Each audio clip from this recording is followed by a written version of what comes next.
Hi guys! Hello, Cancer! Welcome dito sa aking channel, Kapalaran 888. Welcome! This is for Cancer. I hope na makuha mo yung energy. I hope na makuha mo yung message na para sa iyo, Cancer. Alright, so may tanong sa'yo ang inyong mga baraha, Cancer. What do you need to release? Ano daw, Cancer, ang kailangan mong alisin? Or ano daw, Cancer, ang kailangan mo nang iwanan? Ano ba yung dapat na i-push out mo na sa buhay mo? Okay? Tanungin natin ang sarili natin. Maybe this is our healthy lifestyle or lifestyle, bad lifestyle, unhealthy habits, unhealthy thoughts, thinking. Ano ba? May kailangan kang i-release dito. May kailangan kang pakawalan. Tinatanong ng baraha, ano ba ang kailangan mong pakawalan? Okay? Alright, Cancer. Okay, second deck tayo, prayer. Wow. Detoxification to eh. This is fasting. Ano ka ba? Muslim ka ba? Or kano pa man? Kasi parang sinasabi ng baraha sa'yo na may mga Cancer dito na kailangan nyo daw na mag-focus sa sarili nyo. It's either clutter and decluttering. There's this rejuvenation, purification, parang detoxification siya. So, sinasabi ng baraha na kailangan mong mag-detox spiritually, siguro. Physically, mentally, financially, parang gano'n. Lemon water, doon sa mga Cancer na umiinom ng lemon water everyday para mag-detoxify. Or pwede yung iba sa inyo dyan na nakafocus kayo sa pag-pray, sa pagmamanifest. Yung parang nagpa-fast ka, you're fasting, na puro lang liquids yung iniinom mo. So, if ever na-resonated ka dito, comment down below. Okay? Alright. So,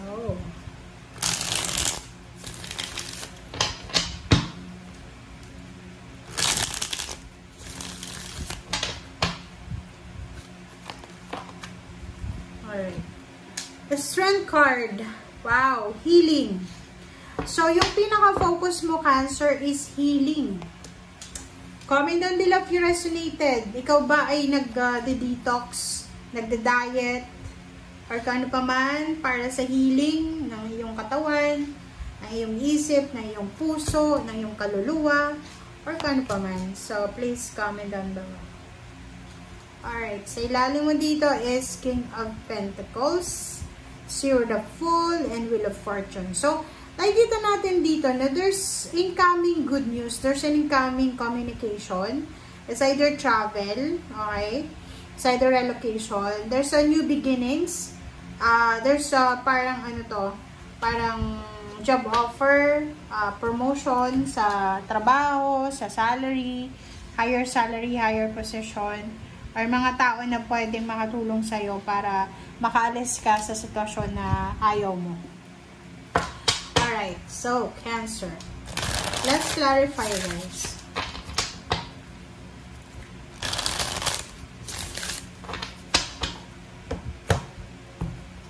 Alright, so, the World card. Etong the World. Tingnan natin.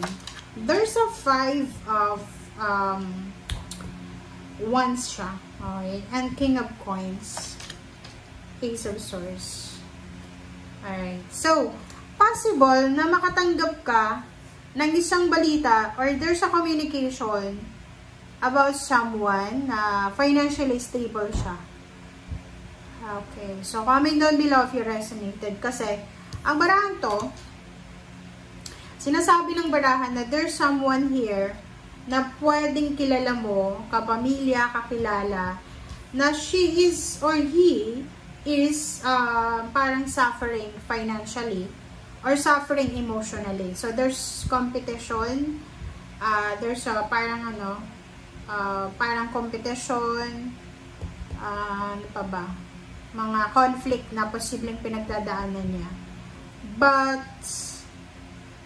tapos na siya. For example, may kamag-anak ka, kakilala ka na nabalitaan mo few months ago na siya ay may problema. It's either may problema siya sa pamilya, like away ng away, ganyan ganito, or pwedeng may problema siya sa pera. But now, ang balitang matatanggap mo is iba na. Pwedeng naka-recover na to, or posibleng nasa ibang bansa na ito, na taong yan. Alright, so the Tower, reverse na 4 of swords siya. So, meron ditong mga Cancer na possible na meron kayong pinagdadaanan na tower moment. So, depende yan. Ano ba ang, yun nga, sabi dito, ano bang bumagsak sa buhay nyo? It's either nawala ng relationship, nawala ng kakampi, nawala ng pera, nawala ng trabaho, nawala ng motivation, anything. Sinasabi ng baraso dito na merong Cancer dito na pwedeng babae ka or lalaki, or pwedeng mag-asawa kayong Cancer. Medyo balisa kayong dalawa. Parang medyo namumroblema kayong dalawa sa future. Lalo na yung mga Cancer na nakafocus kayo para sa future nyo. Kailangan nyo mag-enjoy sa kasalukuyan. Warrior of Swords and 7 of Cups siya. Sinasabi ng baraso yun na you need to be strong. You need to be strong, you need to be courageous, and you need to survive. Diba? Yung sinasabi ng baraso dito na lahat ng tao dito sa mundo, meron pinagdadaanan na tower moment. Hindi lang nila pinapakita kasi yung iba magaling talaga humawak ng problema. So, if ever may problema ka ngayon, kailangan mo siyang just shake it off. Diba? Parang shake it off. Ganyan. Okay, Strength card. Sabi sa'yo sinasabi ng barahan na kung ano man tong rason, kung bakit hindi ka makatulog sa gabi, pwedeng hindi ka makatulog sa gabi because of stress, because of financial problems, or anything. Sinasabi ng baraha, you need to be strong. Double strength. Diba? Kita mo na?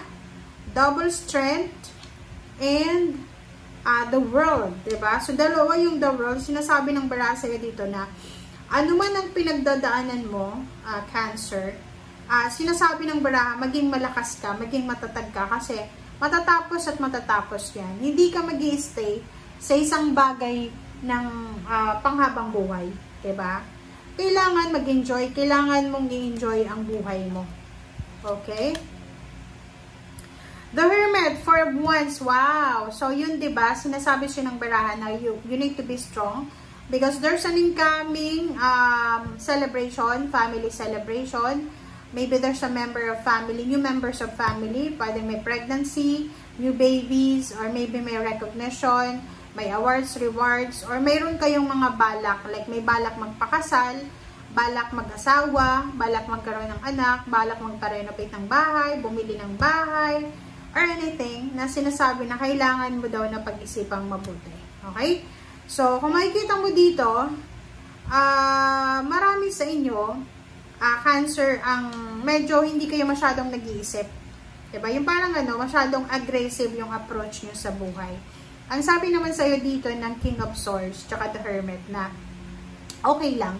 Walang masama sa pangangarap, ha? Walang masama na mataas yung pangarap natin sa buhay. But make sure na alam mo yung direction mo.